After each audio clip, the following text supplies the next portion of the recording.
반갑습니다. 여러분 표정은 반가워하지 않는데 그래도 저는 반갑습니다.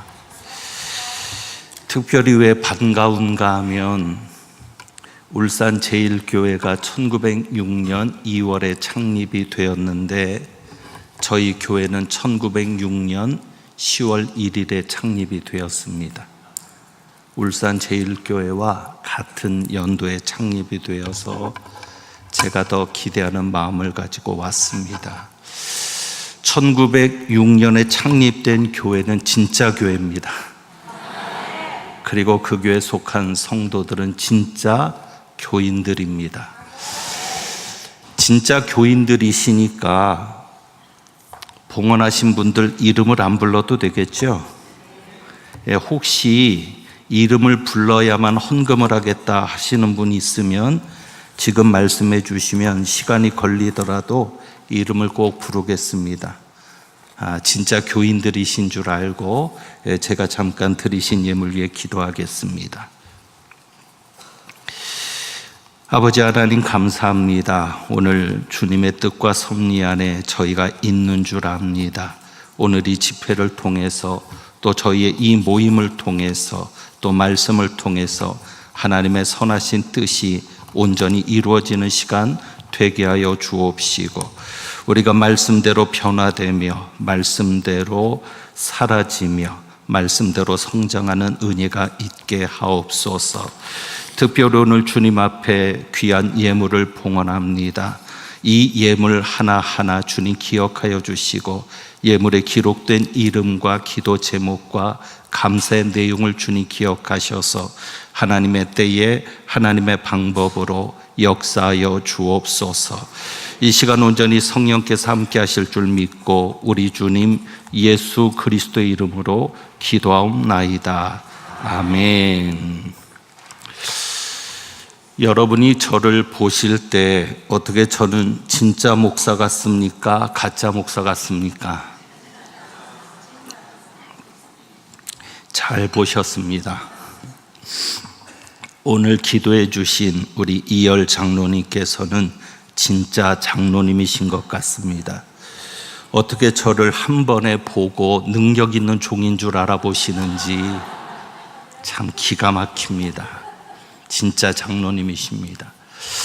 여러분이 저를 진짜 목사라 생각되신다면 제가 좀 이상한 행동을 해도 따라해 주시면 좋겠습니다. 자, 오른손을 들고 5분이 안 되시는데 제가 지금 자꾸 두리번거리는 게 저도 헌금을 준비했거든요. 근데 봉투가 없어졌습니다. 봉투가 휴거가 된 것 같은데 여기다 넣었나요? 이제는 갈 때가 된 것 같습니다. 자, 오른손을 드셨으면 오른 눈을 한번 이렇게 가립니다. 자, 오른 눈 가리셨죠? 그리고 이제 옆에를 보면서 인사합니다. 한눈에 반했습니다. 인사합니다. 자, 한쪽만 하면은 또 다른 쪽에서 삐지니까 우리 삐지지 않기 위해서 이번엔 반대편을 보고 다시 얘기합니다. 한눈에 반했습니다.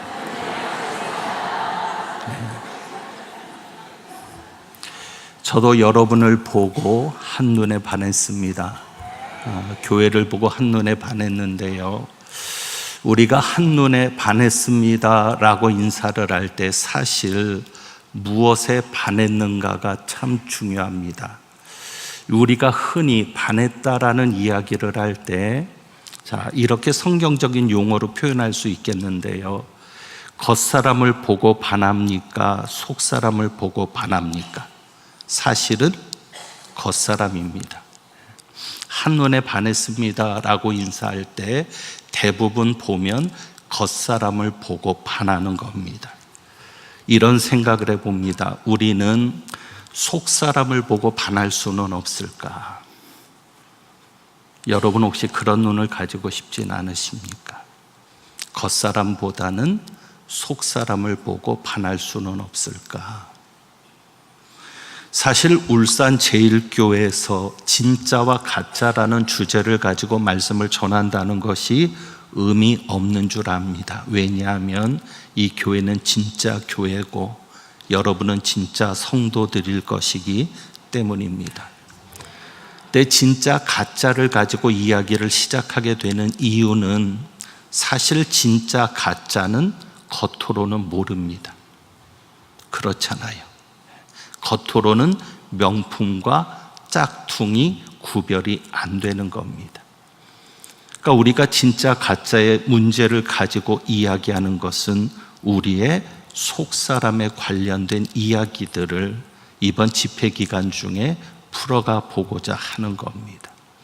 그래서 우선 그런 생각을 해보는 겁니다. 과연 나는 겉사람에 반하는 사람인가, 속사람에 반하는 사람인가? 그리고 다른 성도들이 나를 볼 때 내 겉사람을 보고 반할 사람인가, 아니면 내 속사람까지도 반하게 만드는 사람인가? 다시 한번 우리 옆에 있는 분들에게 한번 이렇게 인사를 해볼까요? 늙어가지 말고 익어갑시다. 한번 인사합니다. 늙어가지 말고 익어갑시다. 이 인사도 중요합니다. 늙어가지 말고 익어갑시다. 여러분은 늙어가고 있습니까? 아니면 익어가고 있습니까? 익어가는 것은 열매를 말합니다. 그렇죠? 열매는 익어가는 겁니다. 그런데 열매는 껍질이 중요하지 않습니다. 껍질은 그냥 속을 담는 그릇에 불과합니다. 그러니까 열매는 익어가는 것이 열매인데 껍질이 중요하지 않고 무엇이 중요해요? 속이 중요하거든요. 결국 열매도 속의 문제입니다. 우리가 이 속사람, 이 속의 문제에 접근하면서 가장 중요하게 처음에 말씀을 나누고자 하는 주제는 믿음입니다. 결국 속사람도 믿음의 문제고 열매도 믿음의 문제입니다. 자, 11장 6절 다시 한번 같이 읽어볼까요? 11장 6절 같이 읽습니다. 시작. 믿음이 없이는 하나님을 기쁘시게 하지 못하나니 하나님께 나아가는 자는 반드시 그가 계신 것과 또한 그가 자기를 찾는 자들에게 아멘. 믿음이 없이는 하나님을 기쁘시게 하지 못하나니, 믿음이 없이는 하나님을 기쁘시게 하지 못하나니. 그렇다면 진짜 믿음을 가져야 하나님이 기뻐하시는 겁니다. 하나님이 기뻐하시는 믿음은 어떤 믿음이에요? 진짜 믿음. 열매를 생각할 때도 그렇습니다. 열매 중에 진짜 열매가 있고 가짜 열매가 있을 수 있습니다. 그래서 오늘 이 시간 우리가 이런 질문을 내 스스로에게 던지면서 시작합니다. 나는 진짜 믿음을 가진 사람인가? 또 나는 진짜 열매를 맺는 사람인가? 이번 부흥회는 이렇게 정리할 수 있겠습니다. 여러분이 1년마다 부흥회를 하시는데 제가 여기 올 때 참 부담이 됐던 것은 전에 오셨던 부흥 강사님들이 너무 쟁쟁하신 거예요. 저는 그냥 무명의 시골 목사입니다. 그러나 아주 유명하지도 않은 무명의 시골 목사인데 전에 오셨던 강사님들이 너무 쟁쟁해서 큰 부담을 가지고 왔고요. 그리고 더 쟁쟁한 분이 이전에 부흥의 강사로 하셨더라고요. 누군지 아시죠? 울산 제일교회는 김익두 목사님께서 집회를 하셨던 교회입니다. 그러니 제가 어떻게 이 교회로 올 수 있는가? 그래서 한동안 우리 목사님께 사양하는 말씀도 드렸는데, 그러면서 제가 올 때 이번 집회를 어떻게 정의할 수 있겠는가 생각을 합니다. 어찌 보면 1년마다 부흥회를 하시니까 습관적일 수도 있고 하나의 연례 행사처럼 지나갈 수도 있는데, 이번 부흥회가 진짜 의미가 있는 부흥회가 되려면 어떤 문제로 또 어떤 주제로 접근해 가는 것이 좋을까? 여러분이 한번 그런 생각을 해보시면 좋겠습니다. 오늘 이 부흥회는, 그리고 이번 부흥회는 건강검진을 받는 시간입니다. 어떤 시간이요? 건강검진. 그래서 내 속사람을 한번 진단해 보는 시간이 되기를 바랍니다. 과연 내 속사람은 건강한가? 그리고 그것은 영혼의 문제죠. 내 영혼을 진단해 보는 시간으로 여러분이 가지시면 좋겠습니다.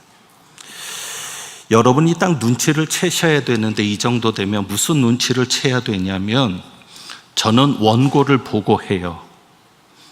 부흥사들은 원고를 보고 합니까? 안 합니까? 안 하죠. 왜? 하도 많이 하니까. 근데 저는 사실 솔직히 말씀드리는데 첫 부흥회입니다. 제가 그냥 헌신 예배라든지 교육이라든지 이렇게 단기적인 것은 좀 해봤지만 이렇게 2박 3일 집회는 처음입니다. 그러니까 저는 원고를 가지고 지금 나와서 여러분과 함께하고 있는데, 그러면서도 제 마음속에는 어떤 간절함이 있냐면, 여러분이 이번 시간을 통해서 한번 속사람을 진단해 보면 좋겠다. 그래서 내가 진짜 건강한지 아니면 병들어 있는지, 그래서 내가 진짜 믿음을 가진 자인지, 또 내가 열매 맺는 자라고 하면 내 열매는 진짜 열매인지, 그리고 내가 예수님을 따르는 제자라고 하면 나는 진짜 제자인지, 아니면 흉내만 내는, 겉모습만 갖추고 있는 가짜 제자인지, 그것을 좀 진단해 보는 시간이 되면 좋겠다 생각을 하고 기도하는 가운데 왔습니다. 자, 이제 우리가 건강검진을 하고 의사 앞에 건강검진에 대한 결과를 듣기 위해 서 있습니다. 자, 그러면 이제 묻습니다. 여러분이 의사 앞에 섰을 때 의사가 내가 듣고 싶은 이야기를 해주는 것이 좋습니까? 아니면 내가 좀 듣기 싫어도 나에게 꼭 필요한 이야기를 해주는 것이 좋습니까? 나에게 필요한 이야기요. 여러분이 건강하려면 내가 듣고 싶은 이야기를 의사에게 기대하기보다, 기대는 할 수 있지만 더 정확하게 표현하면 내가 듣고 싶은 이야기를 듣는 것보다는 의사가 들려주고 싶은 이야기를 듣는 것이 중요합니다. 이번 집회도 마찬가지입니다. 여러분이 한번 생각해 보세요. 하나님이 우리 영혼의 의사라고 하신다면, 예수님이 우리의 영혼의 의사라고 한다면, 과연 나는 이 부흥의 기간 동안 건강검진을 하면서 어떤 이야기를 듣고 싶은가? 재미있는 이야기를 듣고 싶으십니까? 아니면 내게 꼭 필요한 이야기를 듣고 싶으십니까? 하나님께서 내게 말씀하신다면 내가 듣고 싶은 이야기를 하나님이 해주시면 좋을까요? 아니면 하나님이 내게 꼭 들려주고 싶은 이야기를 이 시간을 통해서 하면 좋을까요? 제가 어느 교회에 가서 물어보니까 이런 질문을 해요. 여러분은 어떤 이야기를 듣고 싶으십니까? 재미있는 이야기? 아니면 내게 꼭 필요한 이야기? 그러니까 참 그분이 기가 막힌 대답을 하는데, 재미있고도 내게 필요한 이야기를 들려주세요. 그런데 문제는 뭐냐면, 좋은 약은 입에 쓰다 달다. 쓰다. 어쩌면 내가 듣고 싶은 이야기를 듣고자 하나님 앞에 앉아 있는 것은 내 속사람에, 내 건강에 아무 유익이 되지 않을 수도 있습니다. 그래서 2박 3일 동안 여러분이 사모해야 될 것은 이겁니다. 하나님, 내가 듣고 싶은 이야기가 솔직히 있습니다. 이번 집회 기간 동안에 하나님이 내게 좀 들려주셨으면 하고 싶은 이야기가 있습니다. 그러나 내가 듣고 싶은 이야기보다 하나님이 들려주고 싶은 이야기를 듣는 이번 시간이 되게 해주세요. 여러분이 그렇게 기도하고 함께 있기를 원합니다. 자, 이것을 위해서 이제 우리가 한번 생각해 보아야 될 것이 마귀가 역사하는 원리를 여러분들이 좀 생각해야 합니다. 왜냐하면 하나님이 내게 들려주고 싶은 이야기를 듣고 그리고 이번 집회가 내게 참 은혜가 되고 속사람이 건강해지고 속사람이 건강해진다는 것은 결국 하나님을 기쁘시게 하는 믿음을 가지고 살아가는 사람이 되는 것인데, 그러면 우리 가정도 살고 내가 살면 우리 가정도 살고 내가 살면 우리 교회도 살게 되는 것인데, 그러면 이것을 가장 방해하고 싶은 것이 누굴까요? 마귀죠. 마귀는 어떻게든지 여러분을 무너뜨리기를 원하고 여러분의 가정을 무너뜨리기를 원하고 교회를 무너뜨리기를 원합니다. 여러분이 이번 집회를 놓고 특별 새벽 기도도 하셨는데 가장 방해하고 싶어하는 것이 마귀입니다. 그러니 이번 집회 동안에 마귀의 방해 역사를 이겨야 되는데, 그래야 우리가 하나님 앞에 좀 더 가까이 나아가고 정말 하나님이 기뻐하는 시간으로 우리가 드려질 수 있는데, 그렇다면 마귀가 역사하는 원리를 여러분이 좀 아셔야 합니다. 마귀가 어떻게 역사할까? 그러니까 이 이야기들이 다 연결이 되는 것이니까 하나도 놓치시면 안 되는데, 자, 마귀가 우리에게 역사하는 것은 이렇게 역사합니다. 마귀는 항상 내가 원하는 나로 살라고 합니다. 누가 원하는 나요? 내가 원하는 나. 그러니까 마귀는요, 마귀가 원하는 나로 살라고 하지 않아요. 왜냐하면 마귀가 원하는 나로 살라고 하면 예수 믿는 사람들이, 교인들이 그 정체가 분명하게 드러나니까 쫓아가지도 않을 것이고 마귀가 원하는 대로 움직이지도 않을 겁니다. 쉽게 말하면 마귀가 우리가 흔히 생각하는 정말 뿔 달리고 무서운 모습으로 나와서 우리를 끌고 간다면 누가 그 마귀에게 끌려가겠어요? 근데 마귀는 절대 자신의 정체를 드러내면서 우리를 유혹하지 않거든요. 그러니까 마귀는 항상 마귀가 원하는 우리의 모습이 있어요. 기도하지 않고 불평하고 원망하고 이기적이고 교만하고 하나님보다 세상을 더 사랑하고 욕심에 따라 살게 하고 시류에 따라 살게 하고, 마귀가 원하는 우리의 모습이 있거든요. 그러나 마귀는 한 번도 그것을 자기가 원하는 모습으로 우리에게 강요하지 않습니다. 그러면 어떻게 우리에게 강요를 해요? 네가 원하는 대로 살아. 그게 지금 세상의 소리거든요. 네가 하고 싶은 대로 해. 네가 최고야. 네가 제일이야. 네가 원하는 대로 하고 싶은 대로 그렇게 살아. 그게 행복이야. 그런데 여러분, 내가 원하는 대로 살면, 내가 원하는 나를 쫓아가면 결국 누가 원하는 사람이 돼 있을까요? 마귀가 원하는 사람이 돼 있는 거죠. 교회 일을 할 때도 마귀는 그렇게 유혹하거든요. 마귀가 자기 일을 시키지 않아요. 그냥 교회 일을 하는데 네가 원하는 대로 해. 누가 너를 막을 수 있어? 네가 교회 주인이야. 누가 너보다 교회를 더 사랑해? 네가 교회를 제일 사랑하잖아. 그러면 네가 하고 싶은 대로 하는 게 맞아. 그래서 속는 거죠. 자기가 하고 싶은 대로 말하고 자기가 하고 싶은 대로 끌고 가고, 결국 내가 원하는 나로서 교회를 위해 헌신했는데 결론에 가서는 누가 원하는 내가 돼 있어요? 마귀가 원하는 나. 제가 이런 질문 한번 드려볼까요?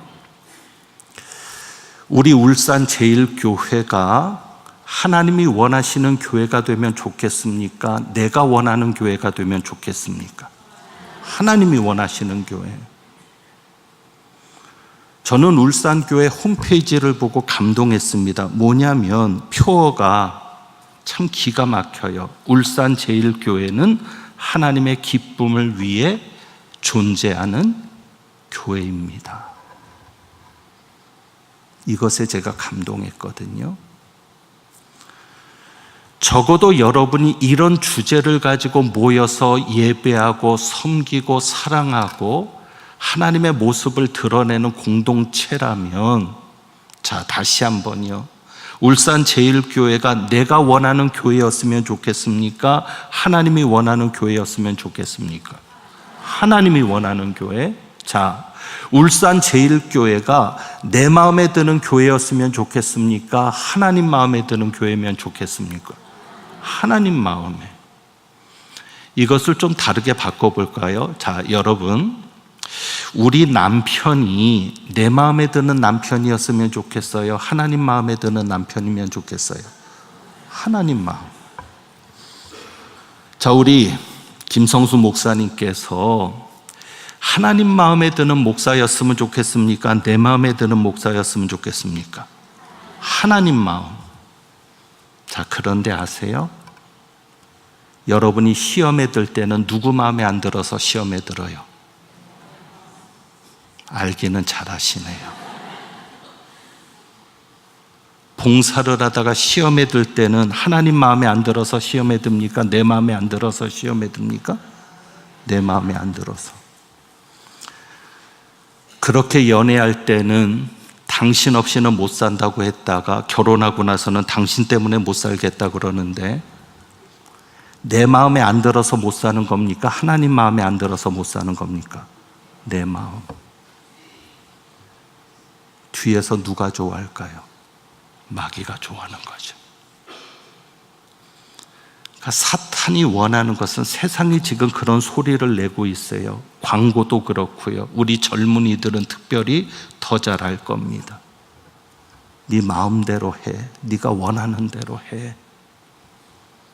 그러면서 교회 일까지도, 그래서 교회가 시끄러워지는 이유까지도 내 마음에 안 들어서 교회가 시끄러워져요? 아니면 하나님 마음에 안 들어서 교회가 시끄러워져요? 내 마음에 안 들으니까. 우리 울산제일교회는 교회를 보면서 탄식할 때 내 마음에 안 드는 모습을 가지고 탄식합니까? 하나님 마음에 안 드는 모습을 가지고 탄식합니까? 이제는 달라져야 합니다. 오늘 여러분이 한번 스스로 진단을 해보세요.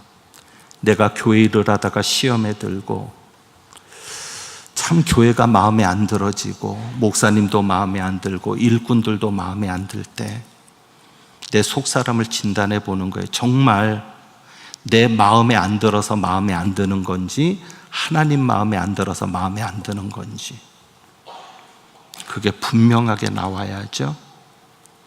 만약 내 마음에는 안 드는데 하나님 마음에 든다고 하면 누가 잘못된 거죠?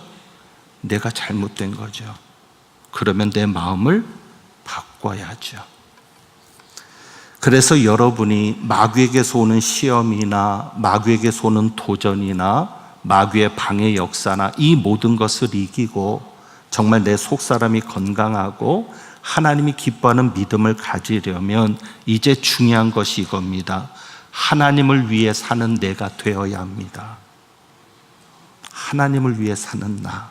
자, 그래서 38절을 한번 볼까요? 38절에 보면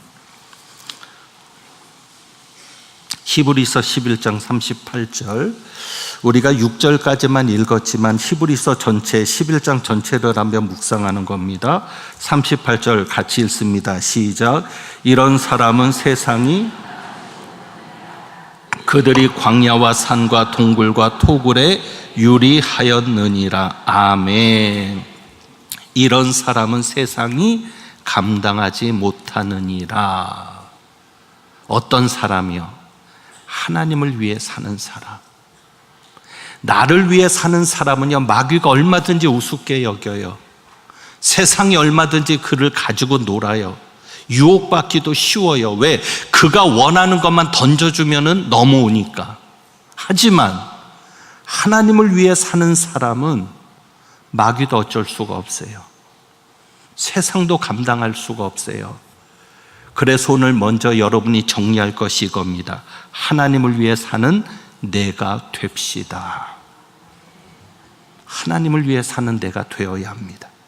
그래서 이번 부흥 집회가 끝났을 때는 적어도 여러분이 마음속에 그래, 이제부터는 정말 내가 하나님을 위해 사는 내가 한번 되어봐야지. 그래서 이렇게 정리할 수 있습니다. 진짜 믿음은 어떤 믿음? 하나님을 위한 것이 진짜 믿음. 나를 위한 것은 어떤 믿음? 부끄럽지만 가짜 믿음. 가짜 믿음까지는 아니더라도 사이비 믿음 혹은 유사품일 수도 있어요. 그러니까 진짜 믿음은 어떤 믿음? 하나님을 위한 믿음. 그리고 그 하나님을 위한 믿음이 하나님이 기뻐하시는 믿음입니다. 자, 그래서 1절부터 여러분이 잘 들여다보셔야 돼요. 이제 그 기준을 가지고 말씀을 들어가 보죠. 제가 지금까지 몇 가지 나열을 했지만 이것은 말씀을 보기 위한 틀입니다. 자, 1절에 보면 우리가 너무도 잘 아는 말씀이죠. 같이 봅니다. 시작. 믿음은 바라는 것들의 실상이요 보이지 않는 것들의 증거니. 아멘. 자, 성경을 읽기 싫으면은요, 저한테서 조는 분이 보이지 않으면 돼요. 조는 분이 보이면 읽는 겁니다. 왜? 그래야 잠을 깨니까. 그러니까 여러분이 성경을 읽는 게 불편하다. 나는 그냥 편하게 앉아서 듣고만 싶은데 그것도 나를 위한 것이다. 하나님을 위한 것이다. 나를 위한 거죠. 어찌 보면. 자, 1절이 아주 중요한데 믿음은 바라는 것들의 실상이요 보지 못하는 것들의 증거니. 우리는 여기서 이제 믿음의 실체를 한번 생각해 봅시다. 믿음은 바라는 것들의 실상이다. 자, 그러면 여기서 바라는 것들의 실상이라고 했는데 도대체 이 바라는 게 뭐냐? 여러분이 바라는 게 뭡니까? 간단하게 정리하면 이런 것들을 바라지 않겠어요? 일반적으로 신방을 하면서 기도 제목을 받아보니까 기도 제목이 대동소이예요. 어떤 기도 제목이죠? 1차적으로는 건강을 위한 기도 제목은 꼭 나오고요. 그 다음에 물질이라고 표현할 수 있는데 돈이죠. 그리고 또 대박이라고 할 수 있습니다. 성공. 그러니까 이런 것들이 결국 내가 원하는 실체죠. 그런데 여러분, 이 11장 1절 말씀을 그것과 연결시키지 마세요. 믿음은 바라는 것들의 실상이요. 그러니까 우리가 이렇게 이해할 수 있어요. 믿음을 가지면 내가 바라는 것이 실상처럼 보여진다. 그러니까 돈을 바라고 있으면 돈 버는 내가 실상처럼 보여지고, 건강을 바라고 있으면 건강한 내가 실상처럼 보여지고, 그래서 나오는 생각이 뭐예요? 긍정적인 사고방식, 적극적인 사고방식. 그것이 믿음입니까? 내가 긍정적으로 생각하는 것이 믿음입니까? 그런데 긍정적인 사고방식은 누구도 얘기해요. 교회도 세상도 긍정적인 사고방식을 얘기하죠. 말한 대로 이루어집니다. 말하십시오. 긍정적으로 말하십시오. 믿음을 가지고 말하십시오. 된다는 확신을 가지고 말하십시오. 그런데 그게 진짜 믿음이냐고요. 그러니까 교회도 지금 우리가 가짜인데 진짜처럼 속고 있는 게 뭐냐면 믿음은 바라는 것들의 실상이요. 그러니까 내가 바라는 것들을 실상처럼 가지고 기도하면 믿음이라고 생각해요. 돈이라든지 건강이라든지 자식의 성공이라든지 집안의 문제가 해결되는 것도 미리 내가 그림을 그리는 거죠. 자, 그런데 과연 이 11장 1절에서 말하는 바라는 것들이 과연 그것일까? 자, 우리는 믿음을 생각할 때 33절, 34절을 한번 보시면요. 33절, 34절. 자, 조는 분이 없으니까 제가 그냥 설명합니다. 읽지 않고.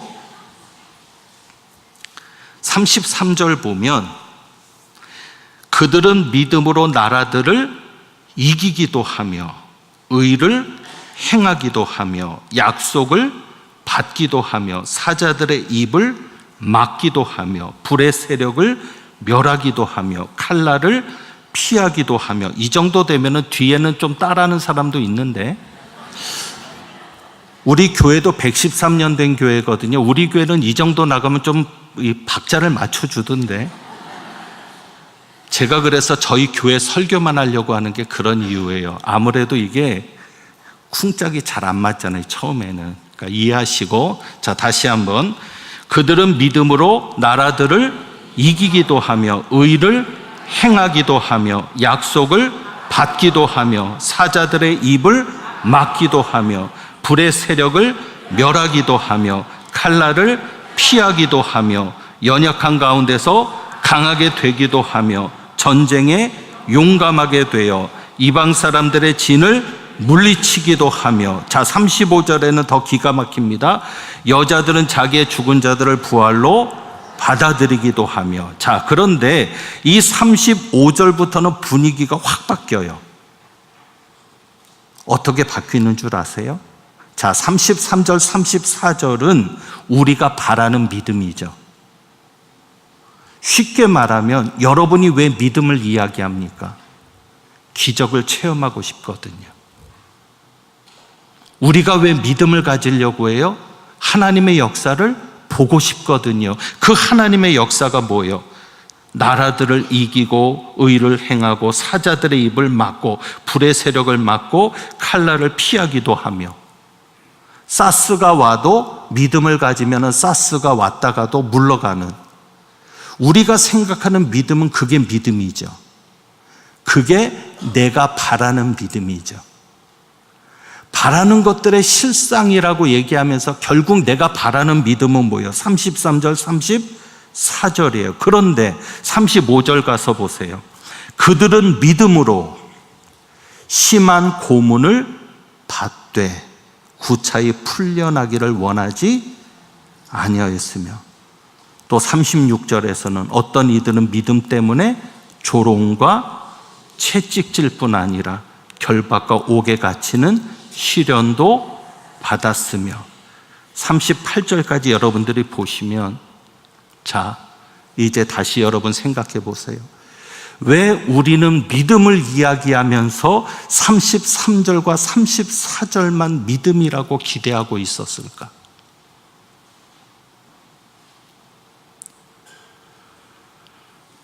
교회가요, 기도 제목을 나누기를 부끄러워해요.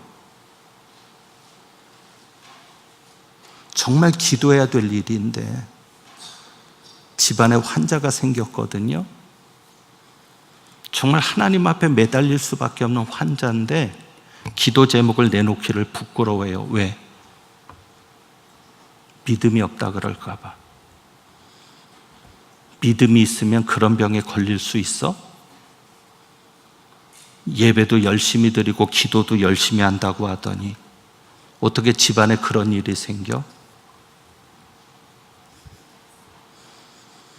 정말 믿음으로 헌신했던 장로님인데 어느 날 갑자기 사업에 어려움을 겪습니다. 기도 부탁을 하고 싶은데 기도 부탁을 할 수가 없어요. 왜? 그동안 믿음 좋다고 하더니 어떻게 믿음이 좋으면 망할 수 있어? 우리가 생각하는 믿음이 그거잖아요. 우리가 바라는 게 그거잖아요. 그러니까 히브리서 11장을 봐도 믿음으로 이긴 것만, 믿음으로 잘된 것만, 믿음으로 칼날을 피한 것만, 그런데 그것만이 믿음이냐고요. 아픈 것도 믿음입니다. 병을 못 고치는 것도 믿음입니다.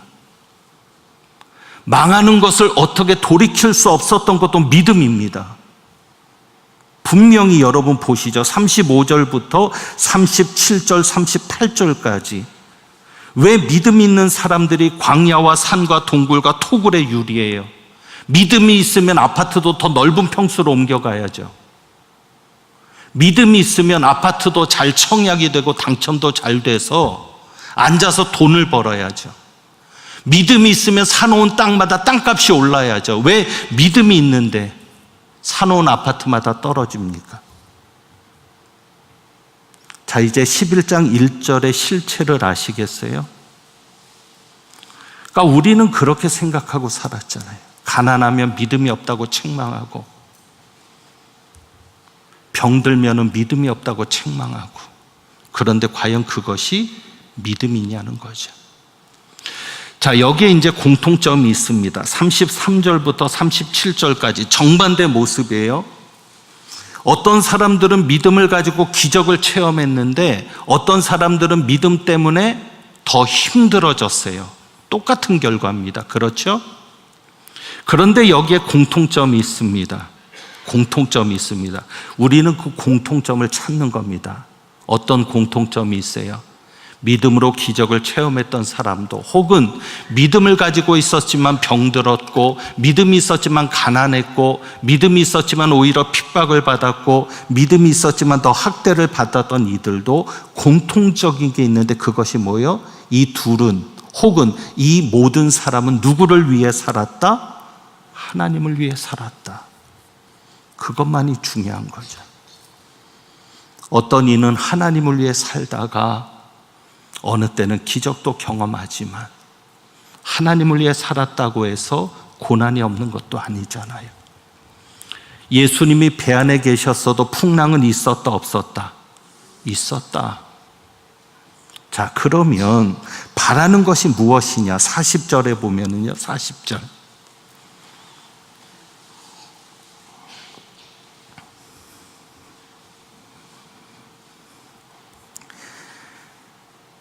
(40절에) 보면 이렇게 기록합니다. 이는 하나님이 우리를 위하여 더 좋은 것을 예비하셨은즉 우리가 아니면 그들로 온전함을 이루지 못하게 하려 하심이라. 자, 여러분이 바라는 것이 그러니까 뭐예요?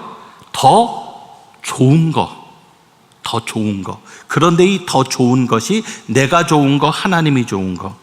하나님이 좋은 거. 왜? 하나님이 우리를 위하여 무엇을 예비하셨으니? 더 좋은 것을 예비하셨으니. 그러니까 여러분이 진짜 믿음을 가지고 있으면 항상 하나님 앞에 무엇을 기대요? 더 좋은 것을 기대요. 근데 그 더 좋은 것이 내가 바라는 좋은 것이 아니죠. 하나님이 내게 더 좋은 것을 주시고자 하는 것이고요. 그것을 또 이렇게 표현할 수 있습니다. 40절에 보면 그들로 온전함을 이루지 못하게 하려 하심이라. 그러니까는 바라는 것이 무엇이어야 해요? 더 좋은 것이고, 그 더 좋은 것은 또 40절에 보면 어떻게 표현할 수 있어요? 온전해지는 것, 온전해지는 것. 자, 그래서 이제 믿음을 우리가 한번 정리해 봅시다. 도대체 더 좋은 것이 뭐고 온전해지는 게 뭐냐? 자, 믿음이 이렇게 되거든요. 믿음을 크게 세 가지로 좀 정리해 볼 수가 있겠네요. 첫 번째는 뭐냐면 구원을 위한 믿음입니다. 구원을 얻는 믿음. 그러니까 믿음으로 말미암아 구원을 받는데, 이 믿음을, 이 구원을 받는 믿음은 딱 이렇게만 표현을 합니다. 있다, 없다. 아시겠죠? 구원을 받는 믿음은 어떻게 표현한다고요? 있다, 없다. 믿음이 있으면 구원 받는 거예요. 믿음이 없으면 구원받지 못하는 거예요. 이거는 또 나중에 다시 다른 시간에 이어가기로 합니다. 그러니까 여러분이 2박 3일 집회를 해보면 알겠지만 퍼즐입니다. 말씀이 퍼즐처럼 연결이 돼요. 이 5번의 설교가 있는데 이 5번의 설교가 퍼즐처럼 연결이 돼서 마지막 날 저녁 시간에는 하나의 완성된 그림이 나올 겁니다. 그러니까 1시간이라도 빠지면 그림이 연결이 안 되는 겁니다. 그러니까 여러분들이 꼭 2박 3일이니까 길다면 길고 짧다면 짧은데 이 5번의 말씀을 여러분이 잘 퍼즐처럼 그려가기 위해서 집중하시고 가급적 빠지지 않으시면 좋겠습니다. 그러니까 이번 시간에 잘 설명되지 않은 것이 다음 시간에 연결돼서 설명되니까 여러분들이 그렇게 집중하시면 됩니다. 자, 우선 간단하게 다시 한번 이야기합니다. 믿음을 세 가지로 구분하는데 첫 번째는 무슨 믿음이다? 구원을 얻는 믿음이다. 이 구원을 얻는 믿음은 크다, 적다의 개념이 아니라 있다, 없다. 그러니까는 중간지대는 없어요. 믿음이 있으면 구원받는 거고 믿음이 없으면 구원받지 못합니다. 그 다음에 두 번째 믿음은 뭐냐면 기적을 경험하는 믿음입니다. 이것은 은사적인 믿음이라고 할 수 있어요. 믿음도 하나님의 선물인데 은사적인 믿음이라고도 할 수 있는데, 이 두 번째 믿음은 은사적인 믿음이라고 제가 표현하는 것은, 이 믿음은 기도의 응답이나 기적을 가져오는 믿음입니다. 그러니까 예수님께서 병자를 고치실 때 어떻게 말씀을 하셨죠? 내 믿음이 너를 구원하였다 그러잖아요. 내 믿음이 너를 구원하였다. 그리고 예수님이 믿음에 대해서 표현하실 때 특별히 복음서에서 예수님께서 이 은사적인 믿음 혹은 기적을 경험하는 믿음을 가지고 표현하시는데 이렇게 표현하십니다. 그러니까 은사적 믿음, 기적을 경험하는 믿음은 따라해 봅시다. 크다, 적다. 크다, 적다. 혹은 크다, 작다. 그러니까 이 믿음은 뭐냐면 양의 차이가 있는 거예요. 양의 차이. 자, 그런데 여기까지는 여러분이 한번 잘 생각해 보시면 구원을 얻는 믿음이나 혹은 기적을 경험하는 믿음이나 이 믿음은 이 믿음대로 되면 내가 좋은 겁니까? 하나님이 좋은 겁니까? 내가 좋은 거예요. 그러니까 다시 정리해 보면은요, 예수님께서 믿음을 말씀하실 때 병자들이라든지 예수님을 찾는 이들, 예수님께 나와서 기도를 받는 이들을 보시면서 내 믿음이 크다 이렇게도 표현하시잖아요. 제자들을 향해서는 믿음이 적은 자들아 이렇게 책망하시기도 하고요. 그리고 또 어떤 여인에게는 내가 이스라엘에서 이만한 믿음을 보지 못했다. 그러니까 이 믿음이 양의 개념으로 표현이 되는 거예요. 크든지 작든지. 그래서 믿음대로 역사가 일어나는 거죠. 그런데 문제는 내가 그 믿음을 가지고 기도 응답을 받고 기적을 경험했을 때 그 기도 응답이나 기적을 경험하는 것이 내게 좋은 것이다, 하나님에게 좋은 것이다, 내게 좋은 것이다, 내게 좋은 거잖아요. 그러니까 지금 우리가 믿음을 생각할 때는 이 수준의 믿음인 거죠. 그러니까 믿음은 바라는 것들의 실상이요 그랬을 때 결국 이 바라는 것은 내가 바라는 것, 하나님이 바라는 것, 내가 바라는 것. 그러니까 그 믿음대로 되면은 누가 좋아요? 내가 좋아요? 하나님이 좋아요? 내가 좋은 거죠. 그러니까 이것이 가짜 믿음은 아닙니다. 제가 그냥 여러분에게 경각심을 드리기 위해서 진짜 가짜라는 표현을 했지만 사실은 가짜 믿음은 아닌데, 그래도 우리는 유사 믿음보다는 진짜 믿음으로 좀 나가자. 그러면은 진짜 믿음은 뭐냐면, 자, 이렇게 해봅니다. 하나님을 위한 믿음. 자, 10분이 안 했기 때문에 다시 한번 합니다. 하나님을 위한 믿음. 그러니까 두 번째까지는 나를 위한 믿음인 거예요. 그러나 이 세 번째 가서 진짜 믿음으로 들어갈 때는 누구를 위한 믿음? 하나님을 위한 믿음. 이것이 바로 하나님을 기쁘시게 하는 믿음이죠. 자, 그런데 여러분이 6절을 한번 보셔요. 6절.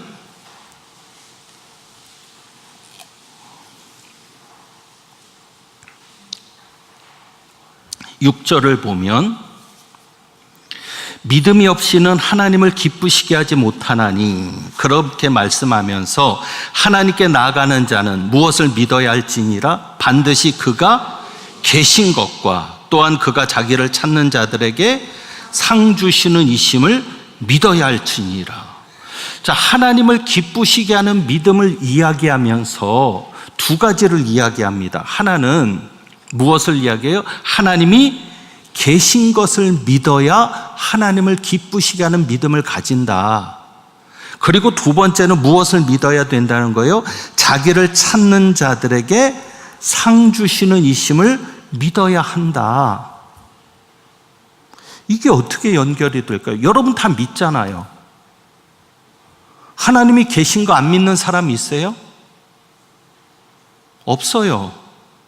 적어도 오늘 이 집회에 나오신 분들만큼은 하나님이 계신 것을 믿는다고요. 그리고 여러분 믿잖아요. 하나님이 자기를 찾는 자들에게 상 주신다고 하는 것을 믿잖아요. 그러면 여러분 모두를 하나님이 기뻐해야 되는데, 그래서 내가 정말 하나님을 기쁘시게 하는 믿음의 사람으로 살아가야 되는데, 과연 내가 그렇게 되고 있는가? 이 말씀의 깊은 뜻을 이제 여러분에게 말씀을 드립니다. 한번 이 요한일서 4장 20절 말씀을 가지고 생각해 볼 필요가 있어요. 자, 요한일서 4장 20절 말씀. 오늘 제가 울산제일교회 집회 와서 또 하나 배우는 게 뭐냐면 성경 봉독을 하고 예수 사랑, 나의 사랑, 내 마음속에 넘쳐 형제를 사랑해, 자매를 사랑해, 모두를 사랑해, 이 찬양을 하는데 제가 교육전도사 때 항상 그렇게 하고 설교를 했거든요. 근데 어떻게 울산제일교회 와서 또 그 모습을 보게 되는지 너무 감사한데, 요한일서 4장 20절 말씀이 그 말씀입니다. 보는 바 형제를 사랑하지 아니하는 자는 보지 못하는 바 하나님을 사랑할 수 없느니라. 보는 바 형제를 사랑하지 아니하는 자는 보지 못하는 바 하나님을 사랑할 수 없느니라. 자, 보이지 않는 하나님을 사랑하는 것은 어떤 것이다? 보이는 형제를 사랑하는 것이다. 이것을 사랑의 관점에서 우리가 해석할 수 있지만 저는 여기에서 믿음을 봅니다. 그것이 바로 하나님이 기뻐하시는 믿음이고 하나님이 살아계시는 것을 믿는 믿음이에요. 여러분이 분명히 하나님이 살아계시는 것을 믿지만 하나님이 살아계시는 것을 믿는 믿음으로 사는 자는 많지 않습니다. 그러니까 하나님이 기뻐하는 사람이 많지 않은 거예요. 그러니까 하나님이 기뻐하는 교회가 많지 않은 거예요. 왜 그러냐면, 자, 다시 한번 이 말씀, 보는 바 형제를 사랑하지 아니하는 자는 보지 못하는 바 하나님을 사랑할 수 없느니라. 자, 이제 여러분 믿음이 뭐냐면, 여러분이 하나님의 살아계심을 믿는다면 하나님은 보이지 않지만 하나님이 보이는 것처럼 사는 것이 믿음입니다. 6절 말씀, 믿음이 없이는 하나님을 기쁘시게 하지 못하나니. 그래서 하나님을 기쁘시게 하는 믿음은 뭐예요? 하나님께 나아가는 자는 반드시 그가 계신 것과, 그러면 어떻게 살아야 돼요? 하나님이 계신 것처럼 살아야 돼요. 하나님을 의식하며 살아야 돼요. 여러분이 매일 매 순간 하나님이 계신 것을 믿는다면 어떻게 내가 살아야 돼요? 하나님을 의식하며 살아야 되죠. 그러니까 보이는 형제를 바라볼 때도 무엇을 의식하면서 그 형제를 보는 거예요? 보이지 않는 하나님, 바로 그 얘기인 거죠. 보이지 않는 하나님을 보는 것처럼 산다면 보이는 형제를 사랑하지 않을 수가 없는 거죠. 자, 그 대표적인 인물을 한번 볼까요? 요셉입니다. 여러분 요셉을 보시면은요, 창세기 41장 한번 볼까요? 39장부터 한번 보죠. 창세기 39장.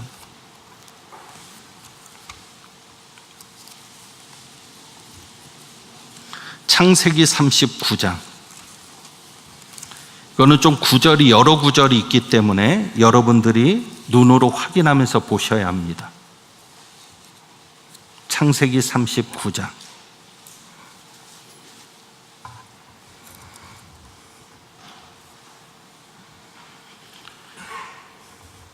자, 창세기 39장 9절을 보면은요,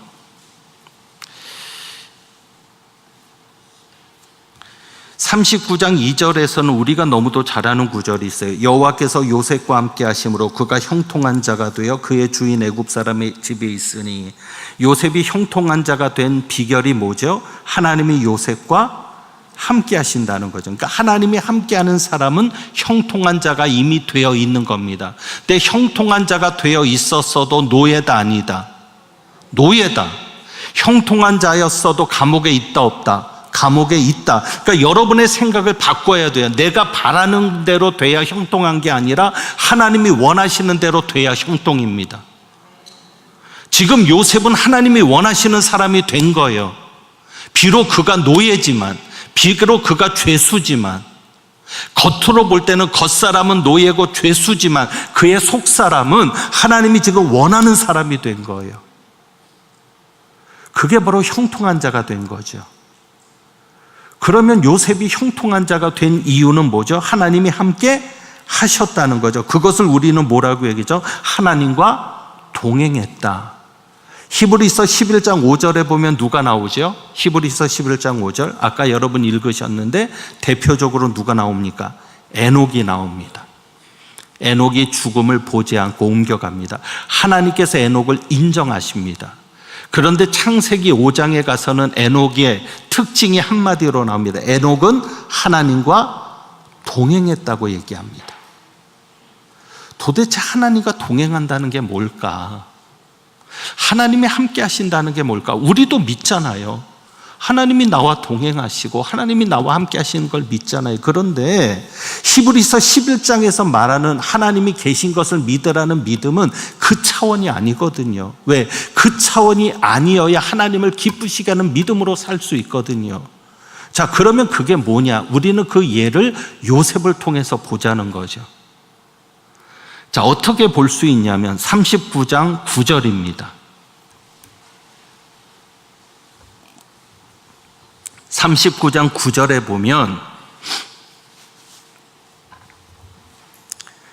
여러분이 잘 아는 대로 보디발의 아내가 요셉을 유혹합니다. 그럴 때 요셉이 그것을 거절합니다. 이 집에는 나보다 큰 이가 없으며 주인이 아무것도 내가 금하지 아니하였어도 금한 것은 당신뿐이니 당신은 그의 아내임이라. 그러면서 요셉이 중요한 말을 합니다. 그 뒤에를 같이 한번 읽습니다. 시작. 그런즉 내가 어찌 이 큰 악을 행하여 하나님께 죄를 지으리까. 자, 요셉이 지금 누구를 생각해요? 하나님을 생각해요. 그 혈기 많은 청년이. 우리 젊은 아이들이 얼마나 음란한 것에 무너집니까? 그 혈기 많은 청년이 그 아름다운 여인 앞에서 누구를 의식해요? 하나님을 의식해요. 그것뿐이 아니에요. 또 한 구절 볼까요? 40장 8절. 관원장의 꿈을 해석합니다. 그 내용인데 여러분 아는 내용들이니까 간단하게 시간이 많이 가니까 그들이 그에게 이르되 우리가 꿈을 꾸었으나 이를 해석할 자가 없도다. 그래서 그들이 꿈을 꾸었지만 해석할 자가 없다라고 얘기할 때 요셉은 그들에게 이렇게 말합니다. 해석은 누구에게 있지 아니하니까? 하나님께 있지 아니하니까. 자, 이제 이 이야기부터 정리하고 계속 보죠. 요셉은 입만 열면 누가 나와요? 하나님이 나와요.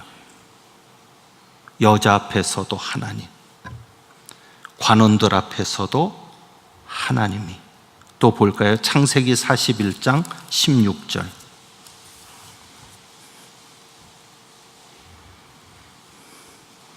요셉이 바로의 꿈을 해석하는 내용입니다. 16절에 요셉이 바로에게 대답하여 이르되 내가 아니라 누가? 하나님께서 바로에게 편안한 대답을 하시리이다. 바로 앞에서도 누구에게? 누구 이름이 나와요? 하나님. 그것뿐이 아니에요. 창세기 41장 51절 52절. 자식을 낳습니다. 요셉이 그의 장남의 이름을 므낫세라 하였으니, 왜 므낫세라고 했어요? 하나님이 내게 내 모든 고난과 내 아버지의 온 집이를 잊어버리게 하셨다 함이요. 자식을 낳아놓고도 제일 먼저 나오는 이름이 뭐예요? 하나님이. 52절도 그렇죠. 에브라임을 낳아놓고 이름을 에브라임이라고 하면서 하나님이 나를 내가 수고한 땅에서 번성하게 하셨다. 자, 창세기 45장입니다. 하나만 더 봅니다. 창세기 45장 5절. 어찌 보면 형제들이 원수 아니겠어요? 그렇죠. 자기를 죽이려고 했잖아요. 구덩이에 넣어서, 물도 없는 구덩이에. 그리고는 노예로 팔았잖아요. 원수들 앞에서도 요셉의 말을 한번 보십시오. 창세기 45장 5절, 44장 5절, 45장 5절이요. 당신들이 나를 이곳에 팔았다고 해서 근심하지 마소서, 한탄하지 마소서. 하나님이 생명을 구원하시려고 나를 당신들보다 먼저 보내셨나이다. 아멘. 하나님이 함께 한다는 것은 이런 삶이죠. 하나님이 계신 것을 믿는 사람은 이렇게 사는 거죠. 어떤 순간에도 누구를 의식하며 살아요? 하나님. 이 믿음을 가지고 사는 자가 하나님이 계신 것을 믿는 사람입니다. 여러분이 하나님이 계신 것을 부인하는 게 아니에요. 하나님이 계신 것을 믿지 못하고 사는 게 아니에요. 그런데 문제는 살아가면서 하나님을 얼마나 의식하며 사십니까? 저는 참 안타까운 게 사업을 시작하려면 시작 단계부터 좀 기도 부탁을 하면 좋겠어요. 가게 계약 다 해놓고 잔금 다 치러놓고 그때 와서야 목사님 잘 되게 기도해 주세요. 하나님이 앞서지 않았잖아요. 처음부터 하나님한테 좀 물어보고 하나님 내가 뭘 해야 되겠습니까? 어느 방향으로 가야 되겠습니까? 그러니까 우리는 내가 중심이 돼서 내가 원하는 자리에 하나님을 끌어들이고 그것을 믿음으로 도구화시키는 거죠. 믿음은 바라는 것들의 실상이요. 내가 바라는 것. 그런데 과연 그것이 믿음일까? 그래서 진짜 믿음은 뭐예요? 하나님이 계신 것을 믿는 거죠. 그것은 뭐예요? 늘 하나님을 의식하며 사는 겁니다. 기도도 그겁니다. 기도는 하나님과 대화라고 하잖아요. 말씀을 보는 것도 말씀은 하나님의 편지입니다. 내가 하나님 앞에 기도로 이야기하고 하나님의 음성을 내가 듣는 것이 말씀입니다. 늘 그렇게 하나님을 의식하며 사는 거죠. 그리고 자기를 찾는 자들에게 상 주시는 이심을 믿어야 할지니라. 여러분 여기에서 중요한 게 있어요. 여러분이 하나님을 찾는 겁니까? 아니면 여러분의 기도 응답을 찾는 겁니까? 우리는 착각하는 게 뭐냐면 내가 기도 응답을 구하면서 하나님을 찾는다고 착각해요. 그것은 흡사 이런 게 똑같아요. 아빠가 퇴근하고 오기만을 기다렸다가 초인종 소리가 나자마자 아이들이 막 뛰어나갑니다. 아빠 하면서. 그런데 아빠를 찾는 게 아니었어요. 아빠가 사오는 케이크를 찾는 거였죠. 여러분은 어떤 모습으로 있습니까? 여기에서 말씀합니다. 믿음은 누구를 찾는 자에게, 하나님이 누구를 찾는 자에게, 자기를 찾는 자에게. 여러분이 기도 응답을 찾지 마세요. 하나님을 찾으세요. 교회 예배 드리러 나왔어도 김 집사님, 김 권사님, 김 장로님 찾지 말고 제일 먼저 누구를 찾아야 돼요? 하나님. 사람 만나러 교회 나온 거 아니잖아요. 기도는 잠깐 하고 사람들하고 떠드는 거는 1시간 이상씩이나 떠들고, 기도 좀 하자고 하면 그렇게 못 견디는 사람이 교회에서 수다 떠는 데는 1시간도 딱딱한 의자에 앉아 있고, 뭔가 이건 잘못됐잖아요. 그러니까 정말 하나님이 기뻐하시는 믿음은 누구를 먼저 생각한다? 하나님을 먼저 생각한다. 그래서 여러분 이제 이것을 풀어나가는 겁니다. 계속 말씀을 통해서 이렇게 이제 정리하고 마무리하려고 합니다. 그러니까 하나님이 기뻐하시는 믿음, 하나님을 위한 믿음은 작다 크다의 문제가 아니에요. 충만함의 문제예요. 내 믿음이 충만하냐. 그래서 여러분 기억하시죠? 사도행전 6장에 초대교회가, 예루살렘 교회가 7명의 일꾼을 뽑을 때, 그때 투표를 해가지고 뽑는데 이렇게 기록을 합니다. 믿음과 성령이 충만한 사람. 초대교회에 뽑혀진 7명의 일꾼은 누구예요? 믿음이 충만한 사람이죠. 로마서 12장 3절에는 믿음의 분량을 얘기합니다. 그러니까 이거는 분량의 문제입니다. 데살로니가 후서 1장 3절에서는 믿음이 더욱 자라고 라고 얘기합니다. 자, 이제 우리가 히브리서로 돌아가서 정리를 해야 되니까 히브리서 10장으로 가서 봅니다. 히브리서 10장 22절.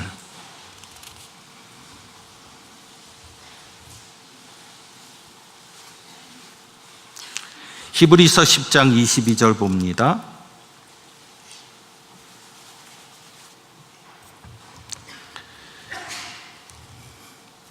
자, 한 번만 같이 읽겠습니다. 시작. 우리가 마음의 뿌림을 받아 악한 양심으로부터 벗어나고 몸은 맑은 물로 씻음을 받았으니 참 마음과 온전한 믿음으로 하나님께 나아가자. 아멘. 히브리서 10장 22절에는 무슨 믿음? 온전한 믿음. 이것이 바로 하나님을 위한 믿음이고 하나님이 기뻐하는 믿음이죠. 이 믿음을 가진 자가요, 29절에 보면은 이렇게 말합니다. 39절이요. 우리는 뒤로 물러가 멸망할 자가 아니요 오직 영혼을 구원함에 이르는 믿음을 가진 자니라. 이렇게 하나님을 위한 믿음을 가진 자가 영혼을 구원함에 이르는 믿음을 가진 자입니다. 그래서 이 믿음은 이렇게 표현합니다. 사도 바울은 고린도전서에서 어린 아이들과 신령한 자들로 표현합니다. 그러니까 하나님을 위한 믿음을 기준으로 해서 어린 아이와 신령한 자들로 표현하고 있습니다. 자, 이제 시간이 많이 지났으니까 히브리서 11장에 있는 내용을 크게 전체적으로 이렇게 정리합니다. 새벽 시간하고 저녁 시간에 다시 한번 이 문제가 또 다른 말씀을 통해서 풀어져 나오니까, 자, 그러면은 하나님을 위한 믿음을 우리가 이제 히브리서를 가지고 간단하게 정리하고 마치겠습니다. 하나님을 위한 믿음은 무엇이냐 하면 생활로서 믿음이 표현되는 겁니다. 그러니까 여기 히브리서 11장의 믿음의 사람들은요, 하나같이 다 삶으로서 그 믿음을 보여주는 겁니다.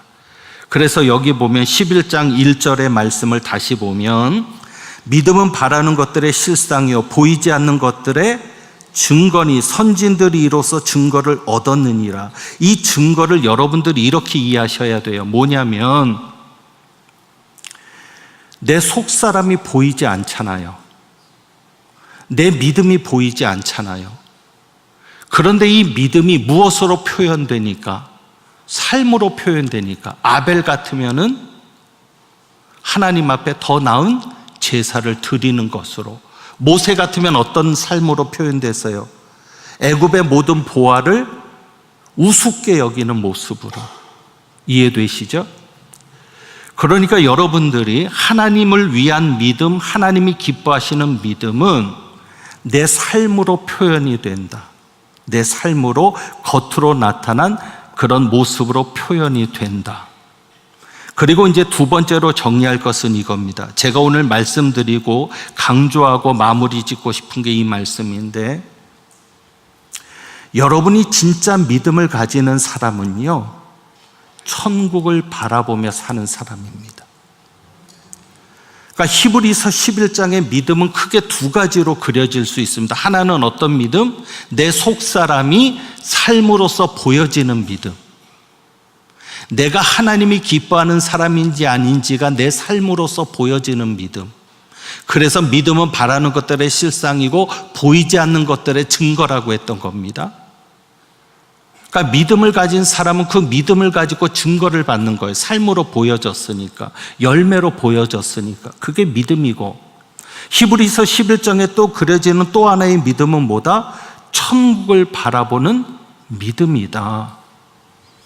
자, 한 가지만 생각을 해봅니다. 자, 4절에 보면은요, 4절, 히브리서 11장 4절.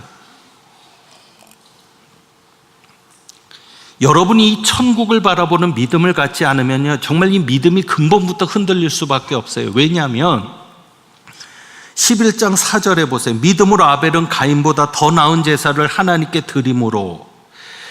자, 믿음으로 아벨은 가인보다 더 나은 제사를 하나님 앞에 드렸습니다. 그래서 그 겉으로 드러난 행위로 인해서 의로운 자라는 증거를 받게 됩니다. 그런데 문제는 뭐냐면 이 아벨이 하나님 앞에 더 나은 제사를 드린 결과가 뭐예요? 여러분이 지금 하나님 앞에 더 나은 예배를 드리고 있습니다. 왜? 다른 이들은 주일만 예배 나오는 것도 힘들어해요. 그런데 여러분은 아니잖아요. 수요일도 나오고 새벽도 나오고 이렇게 집회하면 집회도 나오고, 그러면 여러분이 더 나은 제사를 하나님 앞에 드린 건데, 아벨이 더 나은 제사를 하나님 앞에 드린 그 결과가 뭡니까? 죽음이에요. 여러분 받아들이실 수 있겠어요? 내가 평생 하나님 앞에 예배 한 번 빠진 적 없는데, 주일 성수를 내가 조금이라도, 한 번이라도 내가 어긴 적이 없는데, 결과가 뭐예요? 죽음이에요. 한 가지 더 충격적인 걸 한번 볼까요? 저는 이 말씀 때문에 한번 시험에 들 뻔한 적이 있는데, 사도행전 12장이요. 사도행전 12장 2절입니다.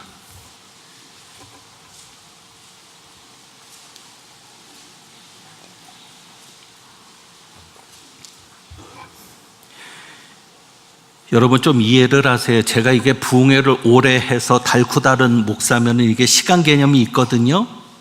이해하죠? 근데 제가 시간 개념이 없어요. 지금 원고의 절반밖에 못했는데 벌써. 그래서 지금 막 건너뛰는 거예요. 시간 날 때 하려고.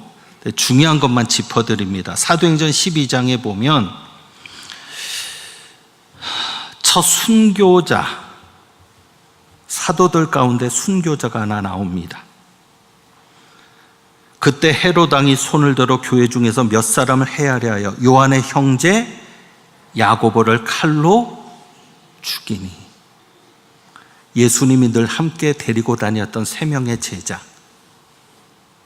베드로, 야고보, 요한, 그 중에 하나인 야고보가 죽습니다. 그런데 거기에 야고보를 구분하려 했지만 요한의 형제라는 그 이름을 붙였습니다. 자, 그리고 5절에 가서 보면 베드로가 나옵니다. 베드로는 옥에 갇혔고 교회는 그를 위해 간절히 하나님께 기도합니다. 그런데 천사가 나타나서 베드로를 감옥에서 끌어내 줍니다. 저는 이 말씀에 시험 들 뻔했죠. 왜요? 여러분이 요한이라고 생각하고 한번 이 말씀을 보세요. 자기 형제인 야고보는 죽었거든요. 그런데 베드로는 죽었어요? 살렸어요? 살렸어요. 여러분 이거 설명하실 수 있겠어요?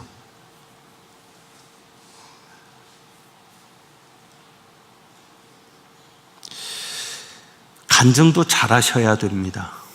왜냐하면 하나님이 역사하셔서 치료받은 간증, 하나님이 역사하셔서 기적을 본 간증 좋죠. 그러면 하나님 앞에 기도했는데도 치료되지 않은 이들은 어떡하고요? 하나님 앞에 매달렸는데도 해결되지 않은 문제는 어떡하고요? 이해되시죠? 그러니까 우리가 정말 하나님이 기뻐하는 믿음, 하나님을 위한 믿음을 가지고 사는 자는 항상 무엇을 바라본다? 천국을 바라본다. 상급을 바라본다. 그렇지 않으면 진짜 믿음을 가지고 살기 힘든 세상입니다. 이 정도로 말씀을 정리합니다. 조금 더 설명이 자세히 덧붙여졌더라면 여러분에게 더 이해가 쉬웠을지 모르지만 성령께서 여러분 마음에 여러분 스스로의 믿음을 돌아보기를 원하고, 정말 내가 가진 믿음이 진짜 믿음인가? 내가 천국을 바라보고 살고, 히브리서 11장의 믿음이 그거예요. 내가 바라는 것을 믿는 믿음이 아니라 하나님이 원하는 것, 하나님이 바라는 것. 그래서 이 믿음의 사람들은, 어떤 사람은 믿음으로 기적을 경험하기도 했지만, 어떤 사람은 믿음 때문에 고난을 당하고 죽었지만, 오히려 죽은 자의 부활을 상급으로 받고, 여러분이 그 믿음의 정리가 되지 않으면 갈수록 더 힘들어지는 이 시대에 끝까지 사도 바울처럼 달려갈 길을 마치기가 어려울 줄 압니다. 그래서 여러분이 오늘 말씀이 진짜입니다.